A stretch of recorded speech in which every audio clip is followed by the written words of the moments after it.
भगवत गीता के द्वारा ओसीडी का इलाज।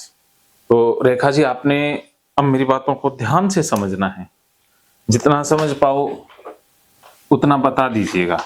गीता फॉर ओसीडी लिखा हुआ समझ में आ रहा है ना? हाँ, तो भगवत गीता से ही आप ठीक होंगे। जैसे अर्जुन भी तो महाभारत के युद्ध में बीमार हो गया था। हाँ।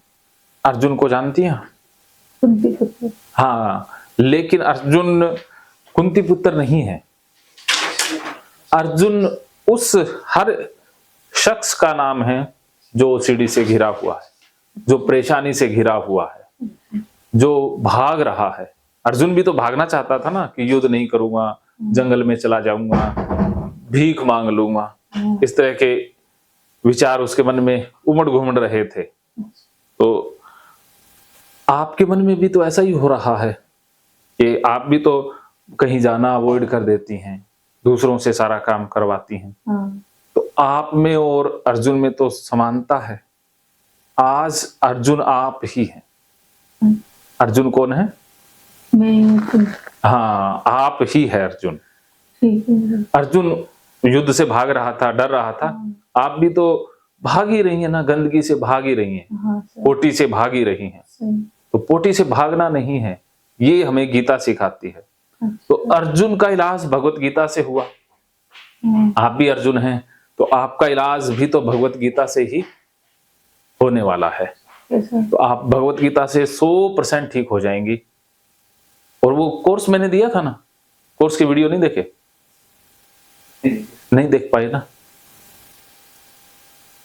मन नहीं करता सर जी मेरा। मैं समझता हूँ। देखो, आपके साथ हम लंबा चलेंगे, आराम से चलेंगे, जबरदस्ती बिल्कुल नहीं करेंगे, ठीक है?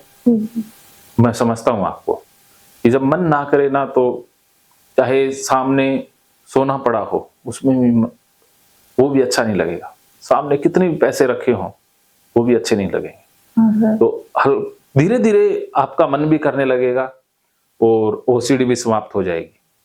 बस आप वो ही करते जाएं जो मैं कहता हूं, बस आपने इतना करना है।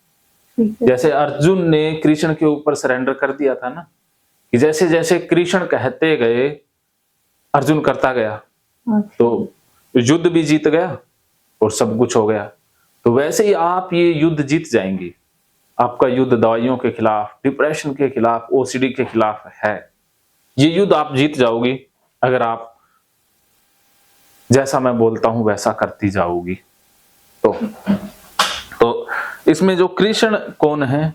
कृष्ण वो हर इंसान होता है जो हमें सही दिशा दिखाता है, हमारा मार्गदर्शन करता है, हमें सत्य का मार्ग दिखाता है।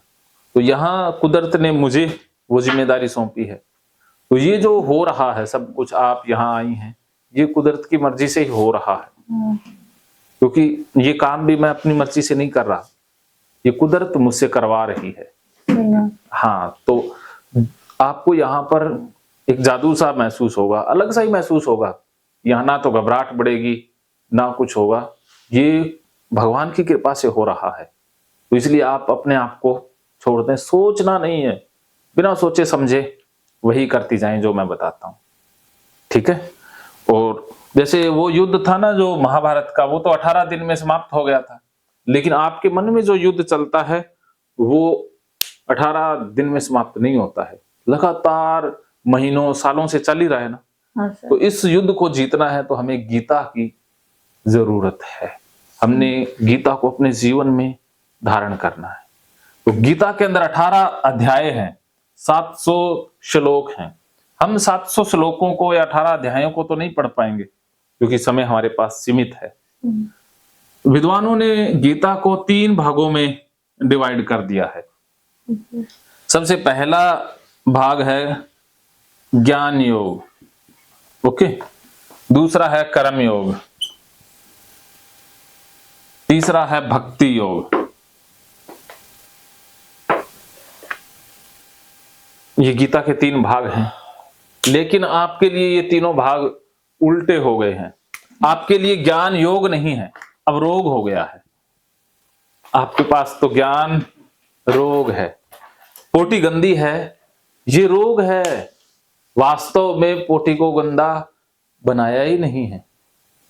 जब गीता में कृष्ण खुद कहते हैं कि कण कण में मैं हूं, तो पोटी में भगवान ही हुए। तो ये गलत जानकारी आपके पास आ गई, आपके दिमाग में ये गलत ज्ञान आ गया कि पोटी गंदी होती है। अच्छा। जब पोटी गंदी नहीं है तो फिर डरने की जरूरत है?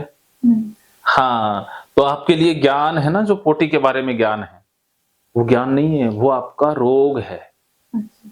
और कर्म रोग है आपके लिए। जो आप कर्म करती हैं, नहाने वाला, धोने वाला, दूसरों को निगरानी वाला, ये आपके लिए कर्म योग नहीं है, ये भी आपके लिए रोग है। जो जो आप अब कर्म कर रही हैं वो आपके लिए रोग है। क्या समझे? हाँ, ये कर्म रोग है। और भक्ति भी आपके लिए रोग बन गया है, योग नहीं रहा। क्योंकि भक्ति में क्या होता है कि हम अपने इष्ट देव या जो हमें प्यारा है, जिससे हम प्रेम करते हैं, वो कोई भगवान हो सकता है, देवी देवता, उसका ध्यान रखते हैं ना, उसको मन में बसा के रखते हैं। लेकिन आपके मन में तो पोटी बसी हुई है। तो आप, हाँ, तो आप तो पोटी की भक्त बन गई है ना। भक्ति तो आप पोटी की कर रही हैं। तो ये भक्ति रोग है। आप जो पोटी की भक्ति कर रही हैं, ये रोग है। तो सबसे पहले हमने भक्ति रोग को योग में बदलना है। इसके भी 3 भाग हैं। सबसे पहले समर्पण, नंबर 2 पर स्वीकार, और नंबर 3 पर बात करेंगे हम प्रकृति के नियमों की। ओके, इन तीनों से भक्ति योग बनेगा, फिर कर्म भी योग बनाएंगे और फिर ज्ञान भी योग बनाएंगे। यहां तक समझ गए? तो सबसे पहले समर्पण की बात करेंगे। मानो तो मौज है, वरना समस्या तो हर रोज।